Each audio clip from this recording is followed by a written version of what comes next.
Prime-time local news, serving the Lakeland and Midwest regions.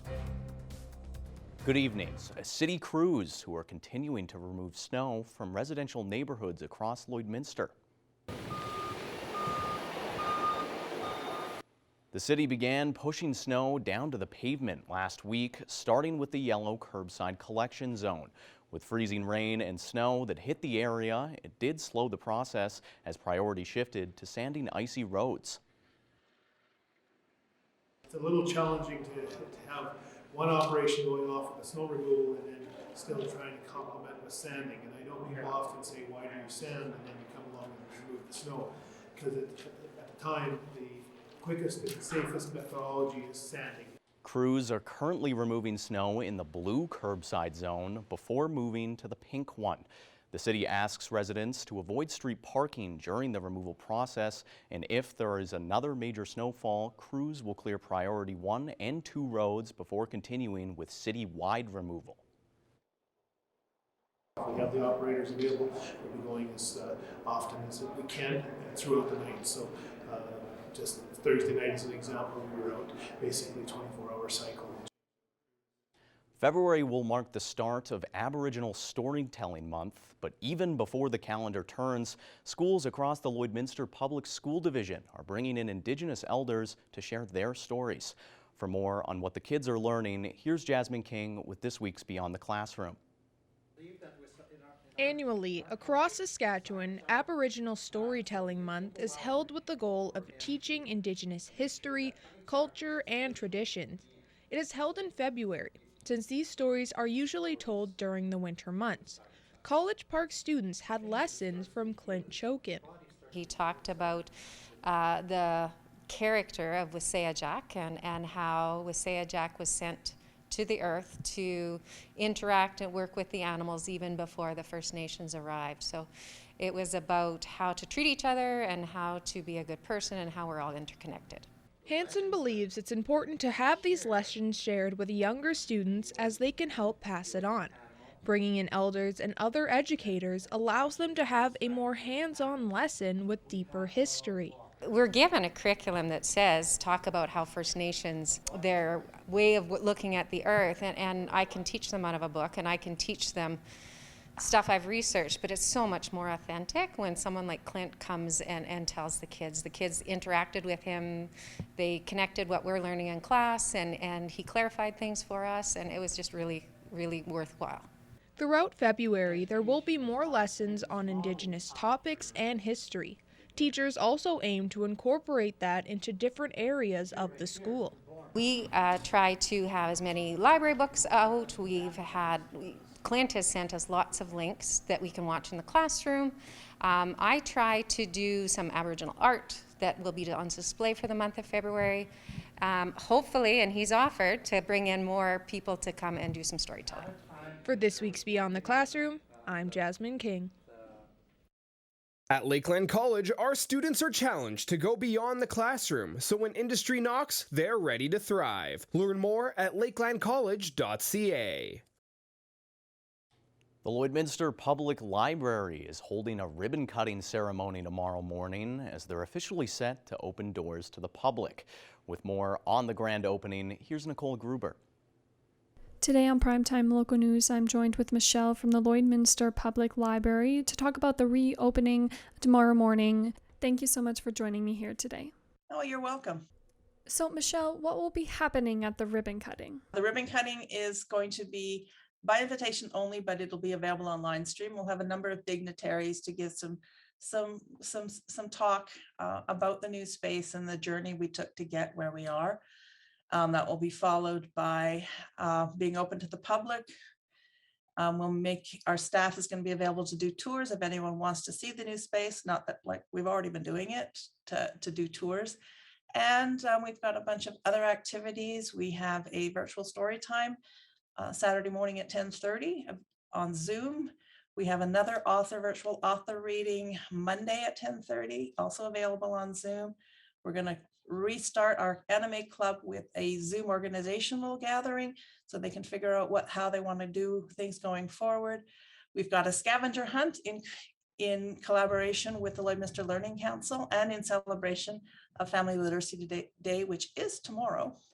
And we have a story walk where people can wander through the library reading a story and seeing the new space. And who will be in attendance? I know that there's going to be representatives from various levels of government. The mayor will be speaking. The chair of our library board will be speaking. I think we're getting greetings from some of the MLAs, both our MLAs. And so it's going to be a nice event to celebrate the collaboration between the city and the library in creating this new space. Is the library currently open to the public? Yeah, we've been open to the public. During the ribbon cutting, we will be closed, but we'll open our doors as soon as that is over. Like I say, we have been open since the 7th of January. And so far, the public has been thrilled with the space. I've heard lots of compliments. I've had people come in just to see the new space. And then I've got people who are so eager to have the library open again. They couldn't wait to borrow more stuff. And we're happy to see everyone come back to us. And what sort of amenities will be offered at the new library? Well, all the things you'd almost expect of a library. Yes, we still have our physical collections. We have a new makerspace that we're going to populate with some hands-on equipment and that, so that we can run programs where people are going to be creating things. We have some bookable spaces, like 2 sizes of meeting rooms and some study pods where people, if they're needing some quiet place to study or for tutoring, they can come and book the space and use it. In addition, we have a nice little comfy seating area in our teen section. We will have a nice little cubby in the picture book room. And we have like just a new fresh space with ceilings that soar, which we're so thrilled with the fact that the space feels bigger because the ceilings are so high. And where can people stay updated with things that will be happening at the library? Well, they can visit our website, lloydminster.info. They can follow us on Facebook and on Instagram and on Twitter.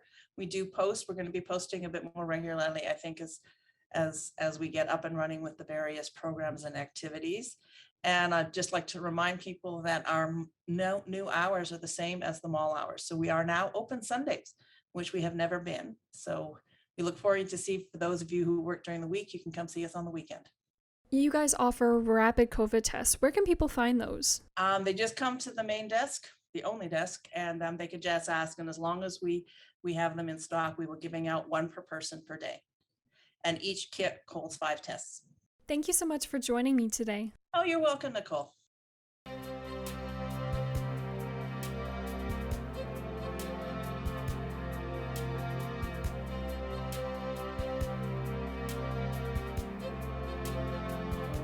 Tate. Now taking a first look at your weather forecast here in the border city. We are seeing a beautiful temperature today. We definitely have warmed up compared to yesterday, especially. We saw a little bit more cloud coverage throughout the day, but right now we are just hitting that 1 mark. So hopefully everybody's enjoying that nice weather outside, especially that we didn't expect to see this at the end of January here. Now switching over to temperatures across the region for Alberta and Saskatchewan. On the Alberta side, we are seeing a lot of single-digit temperatures. Most spots are seeing around +2 right now, while Cold Lake, Bonnyville, and Vegreville, as well as Wainwright, they are sitting at that 1 mark, as well as here in the border city. Switching over to the Saskatchewan side here, they are seeing around the same temperatures as what we are seeing on the Alberta side. Green Lake and Pearson are just hitting that 0 mark, while up in Isle Lacrosse are slightly cooler at -2, and the rest are seeing that +1 mark as well. And for North Battleford right now, they will be going down to a low of -9 throughout the night, and early in the evening they will be seeing a high chance of some flurries starting on. They will be seeing around a 60% chance. That will continue throughout the night, and tomorrow they will be seeing -6 throughout the day with a little bit more cloud coverage. Going to Cold Lake now, they'll be going down to a low of -11. They will be seeing around a 50% chance of some flurries there as well, starting off in the evening, which will continue throughout the night. And tomorrow they will be seeing -4 throughout the day with some more cloud coverage as well. Now going over here into the border city, we'll be going down to low of -6 degrees. With that wind chill, we'll feel around closer to -10, but we will see a nicer evening low especially. So if you got some vehicles, don't bother plugging in. If you're going to be outside, don't have to bundle up too much. It's going to be definitely warming up quite a bit. And tomorrow we will kind of cool down to -4 throughout the day, but we will be seeing a mix of some sun and cloud. Now switching over to our 3-day forecast for here in the border city, we will be seeing a little bit more cloud coverage, and with that winter, yes, we will be feeling a slightly more cooler throughout the day. Friday will start off this weekend with a warmer weekend we will be seeing with -3 on Friday with a mix of some sun and cloud to start it off. Then Saturday we will be seeing a little bit more sun as well throughout the day with -1 throughout the day. So if you got some good plans to go outside, take advantage and do it this weekend because it will be beautiful. That's the first look at your weather forecast. Well, more coming up after the break.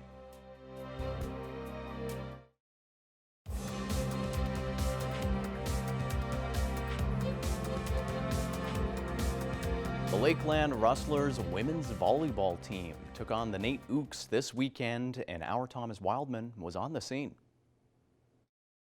The Lakeland Rustlers women's volleyball team has had an excellent start to their season, only having lost one game before their series against Nate. The Rustlers continued their success as they beat Nate on the road in 3 sets, and at home had another commanding 3-set sweep. Coach Austin Dyer says their success is due to the training they did last year. The biggest parts for us was just the style of training that we were able to get in last year, to be honest. We were able to train the first semester last year, and I tried to run things, even though we didn't have any competition in the whole season last year. I still tried to run our first semester the same as a regular season would go. So we were training the same amount of hours, doing all the same things. We had inter-squad matches when league play came around, and we were going through all of our game planning stuff and all of our statting, and just again trying to help the girls grow, get better, and learn. And right when we came back in September this year, I could see right away that what we did last year definitely paid off as we came back as a real good group. Though this training is helpful to the success of the Rustlers, players like Sarah Hogue are thankful to be able to play actual league games this year, especially at home with fans present. I think in COVID it's been a really difficult time for all of us to get through, but we're super excited that we're able to play right now, and every game is really exciting and a great moment to show what we can do. So I think it's been really great to be able to play so far this season, and obviously having fans in our home gym tonight was really nice to see. The Rustlers will hope to continue their success in the second half of the season. Next up, they will face the University of Alberta Augustana Vikings. Thomas Wildman, Primetime, Local News. Now, more on the Rustlers, along with the Lloydminster Region Health Foundation, as they're putting on a Hockey Fights Cancer Night this Friday. The Rustlers women's hockey team will take a night off from the Alberta Female Junior Hockey League and instead face a Lloydminster and area women's all-star team. Entry will be by donation, with all proceeds going toward the LRHF Cancer Ward. Donations can also be made at www.lrhf.ca/donate. Puck drop is at 7:30 p.m. Now, for a second look at some weather conditions, let's check in with Shelby Clark.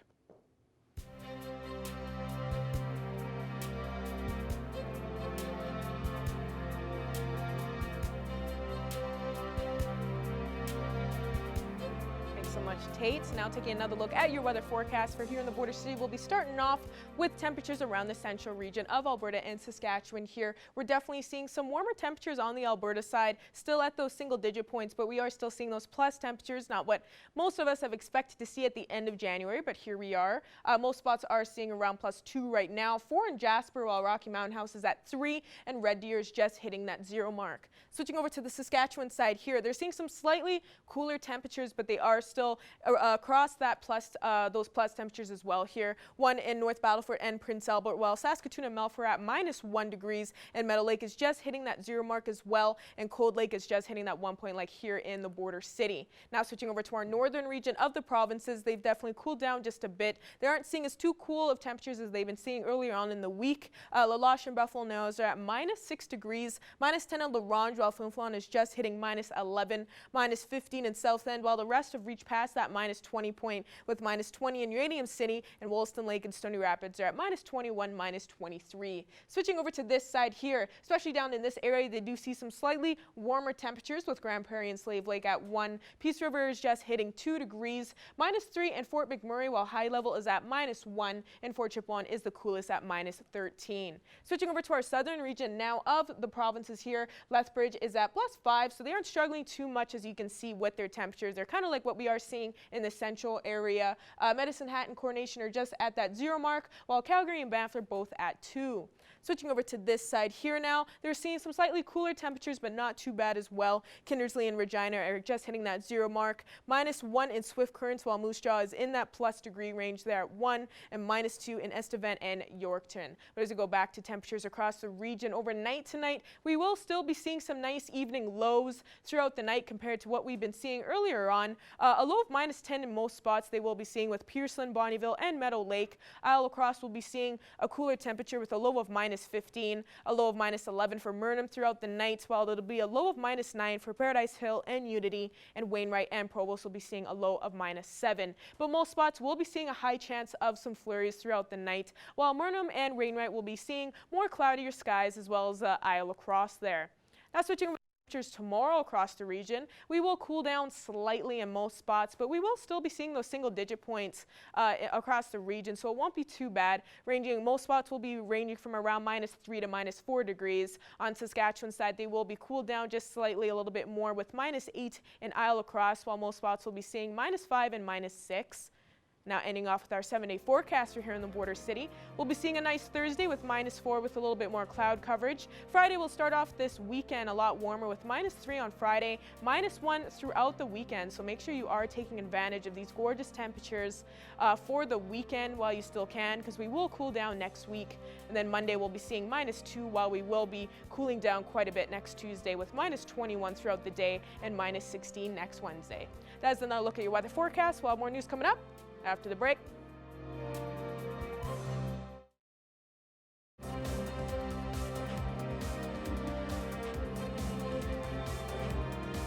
Speaking with us today for Primetime Local News is Krista Mullally and Mel Coote, and we are talking about House of Paws Dinner Theater that will be having a show this weekend on Saturday, and it will be online. Thank you so much for joining us today. You're welcome. Thanks for having us. Yes, thank you both so much for giving us your time today. Now, I wanted to start off with asking if the pandemic was a big reason why this will be virtual and live stream this year. Yes, definitely. Yeah, it is the reason that we're not actually having people together to eat awesome food and have a great time in a big group setting. Yeah, in 2020 would have been our 20th year, and we normally hosted out in the beautiful Kitscotty Hall with Remax cooking an amazing supper. People would spend the money just for the meal, and then we were just a bonus watching us be a bunch of crazy people on stage. But since the pandemic and we haven't been able to do it, I talked to the crew of my cast members and actors if anyone was willing to donate time. We started in September practicing. If they were willing to donate their time, maybe we would be able to do it live, maybe we wouldn't. And everyone was in agreement that it's just, we missed getting together Wednesdays as a bunch of friends and just, running through a play. So we did, and everyone decided that live stream, which my brain doesn't go there, that live stream might be the way we should do it. So instead of doing it in December, which we normally do, end of November, the beginning of December, we chose the end of January, because if people are holidaying, they can still watch us live stream, or if they're home on a cold Saturday, pour a drink and eat some popcorn and watch our show. And with, I guess, including the pandemic, what can you say that House of Paws Dinner Theater exactly is for everyone out there that may not have heard of it and don't exactly know what this is? So House of Paws is really a not-for-profit organization that is a fundraising body. And so when House of Paws came into its own back in 2018, it was really around establishing a capital fund for capital projects related to animal welfare and animal shelter. And so prior to that, the funds that had been raised by House of Paws or the organization before you were House of Paws through the dinner theaters had been going directly to the SPCA, but had been used for operational expenses throughout those many years. So although, you know, the doors were kept open, animals were taken care of, bills were paid, all that kind of jazz, House of Paws really wanted to sort of realign with where they felt the money should go as an organization. And so that's what we do, is raise money for capital investments. So essentially bricks and mortar, and really want to be able to establish a legacy for the funds that are raised through this awesome, fun annual event. Now, for people that were always supporting this in the past, what can you say that they'll expect with the show coming up for this year that will be live streamed? Ooh, well, what will they expect? Probably all the same that they see in live, except we'll be live stream, only one show. And so we don't have the next day to correct our screw ups. Because normally Wednesday we'd be like, ugh, ugh. Anyways, one night, same crazy antics, same little bit of music. We did pick a play. I picked a play because this is our 20th performance in 2022, which should have been, of course, in 2020. But so it's based in the 1920s. It's a premise we've never done before. We usually do cowboys, hillbillies. What else have we done? Doctor scene, hospitals, haunted mansions, etc., etc. This one, if you've been watching our House of Paws page, right? Our Facebook page, there's been little hints. We've all been posing in wrestler bodies, so it's about a wrestling match. And there's actually going to be wrestling. So that's probably partly why it's taken us another couple of months to get our rehearsals in line. There's lots of action, lots of fun stuff, and lots of cool things that we were able to add this year because we've got all cool technology that's been brought in to help us do the live stream. So it's stuff that that folks that have been to the live shows in previous years, there'll be some fun new stuff for them to check out as well. How would you both say that the support has been this year since announcing the show that it'll be live streamed and everything online? Well, I think there's been lots of excitement and lots of shares, and of course we get picked up by our lovely local media, which is very cool. So thank you, Shelby, and Prime Time. But I guess what we'll do is wait and see what our numbers look like on Saturday night. The very cool thing, though, is people can watch us from wherever. You don't have to physically get to a location to check us out. How many tickets were sold for nightly shows in previous years? Previous years, we would do Wednesday through Saturday, 384 tickets I would sell per night. Then with all of our volunteers on top of that, we would typically have around 400 people a night at a live performance. So I'm hoping that everyone can tune in, and there will be a way to donate. We're not charging. It's just by donation. And to clarify for everybody watching right now, your Facebook page is the spot that people can go online to be able to find more information. Yes, and so from our Facebook page, you can get the link to YouTube, which is where we're being hosted. We've got a YouTube channel for House of Paws, and so if you're not on Facebook, you can just go directly to YouTube and find us there. Well, I hope this helps get the word out a little bit more to help with the support for the show. I'm sure it's going to be great, and thank you both so much for joining us today. Yeah. You bet. Thanks so much. Thank you, Shelby. Bye, everyone. Bye.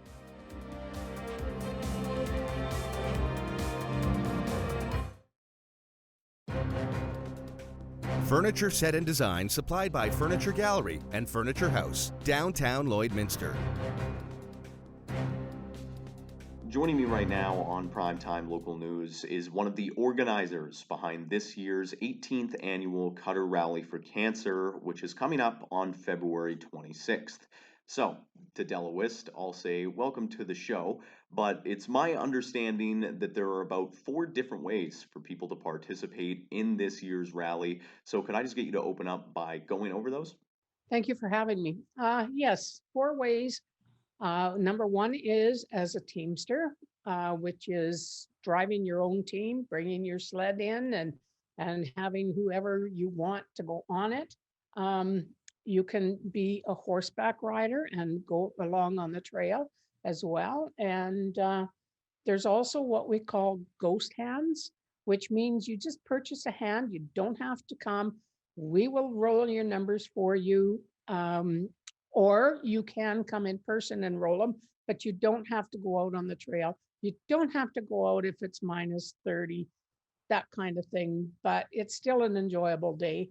And the fourth way is the participant, where you will be with a teamster on their rig and you have your own ticket so that you are still eligible to win.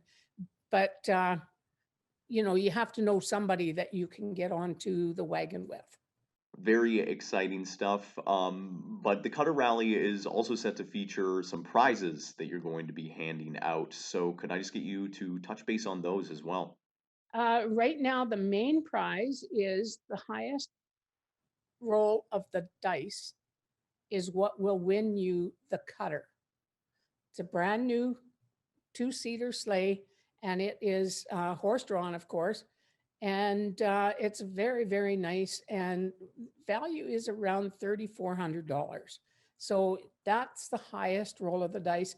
If you choose not to take the sleigh, then you can have $2,000 either in harness or in a cash prize.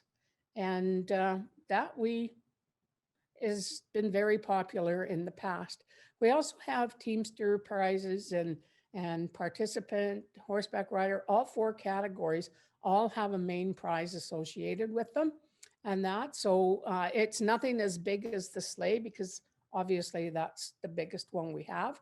And then we have door prizes. We have a roast beef dinner that night at 5:00 and we hand out all of the prizes at that time and the best hand of the poker rally.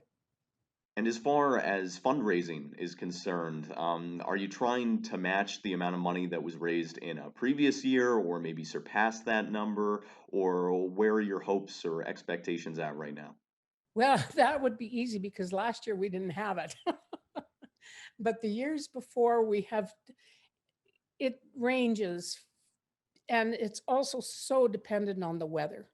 We've had it where it's been mild and slushy and ice crusted trails, and we've had it minus 20, minus 25, and we still get people out, which is amazing.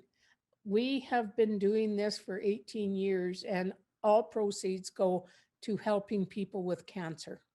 And I'm sure it's happened with you, it's happened with me, that there's a lot of people that have been touched by cancer. And so that's why we do it. To date, we have made in excess of $120,000 over the 18 years. What we want to do is add to that substantially and help the cancer patients. We have been donating to Hain in the 30s recently and to the Health Foundation. So it all goes to helping local people. Once again, thanks for coming on the show, Della. Well, thank you for having me. That is all the time we have for this first hour of news. If you missed anything, you can stay tuned and catch it in the next hour.